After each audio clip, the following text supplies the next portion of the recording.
जम्मू कश्मीर में पिछले 24 घंटों में कोविड-19 के 123 नए मामले सामने आए हैं, जबकि 2 लोगों की इस वायरस से मौत हो गई।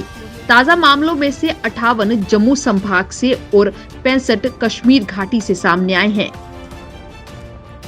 देश की एकता अखंडता के लिए घातक और आतंकवाद और अलगाववाद को शय देने वाले बयानबाजी राजनीति के लिए अब महंगी साबित हो सकती है।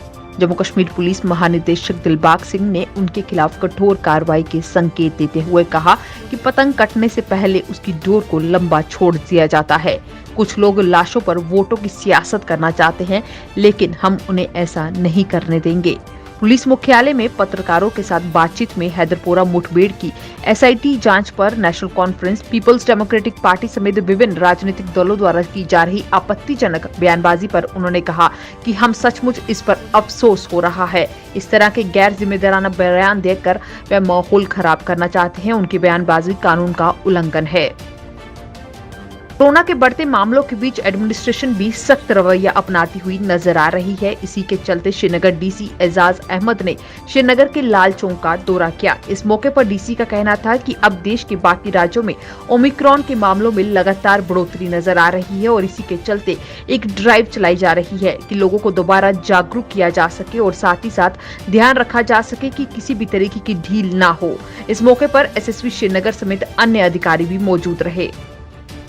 जम्मू कश्मीर में आईजीपी विजय कुमार ने बताया कि हमेशा से ही नारकोटिक्स मामले हमारी सर्वोच्च प्राथमिकताओं में से एक रहे हैं। उन्होंने बताया कि इस मामले में अगर बात करें तो 815 एफआईआर दर्ज की गई और 400 के करीब आरोप पत्र दायर किए गए साल 2021 में। इस साल कुल 1465 गिरफ्तारियां भी हुई हैं। उन्होंने जानकारी दी, हम एक डाटाबेस तैयार कर रहे हैं ताकि भविष्य में ड्रग पीड़ितों की संख्या कम की जा सके।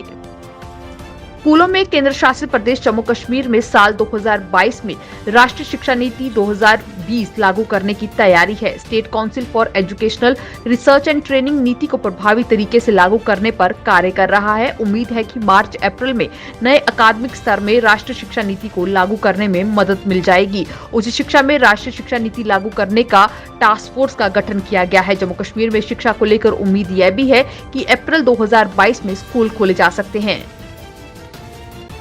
केंद्रीय वित्त मंत्री निर्मला सीतारमण की अगुवाई में जीएसटी परिषद की 46वीं बैठक खत्म हो चुकी है और दोपहर के बाद इस बैठक के परिणामों के बारे में जानकारी भी दी गई। इससे पहले बैठक के बाद लिए गए फैसलों के बारे में बताते हुए हिमाचल प्रदेश के उद्योग मंत्री विक्रम सिंह ने अहम जानकारी साझा की। उन्होंने बताया कि जीएसटी परिषद ने कपड़ों पर जीएसटी की दर में वृद्धि 5% से लेकर 12% तक करने की स्थगित करने का निर्णय लिया है।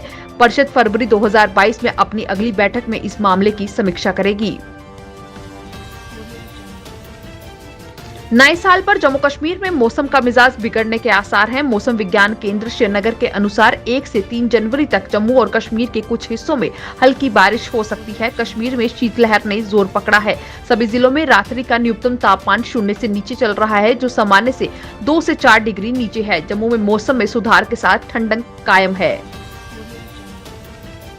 देश में ओमिक्रॉन वेरिएंट के बढ़ते मामलों के बीच डब्ल्यूएचओ ने नाइट कर्फ्यू पर कई सवाल खड़े किए हैं। डब्ल्यूएचओ की मुख्य वैज्ञानिक सौम्या स्वामीनाथन ने कहा कि भारत में कोरोना के नए वेरिएंट से निपटने की बात आती है तो इस नाइट कर्फ्यू के पीछे कोई विज्ञान नहीं है। एक टीवी मीडिया को दिए हस्ताक्षर में उन्होंने कहा कि भारत जैसे देशों को वायरस के प्रसार को रोकने के लिए विज्ञान आधारित नीतियां तैयार करनी चाहिए। रात के कर्फ्यू जैसी चीजें, इसके पीछे कोई विज्ञान नहीं है, किसी को साक्ष्य आधारित उपाय करने होंगे।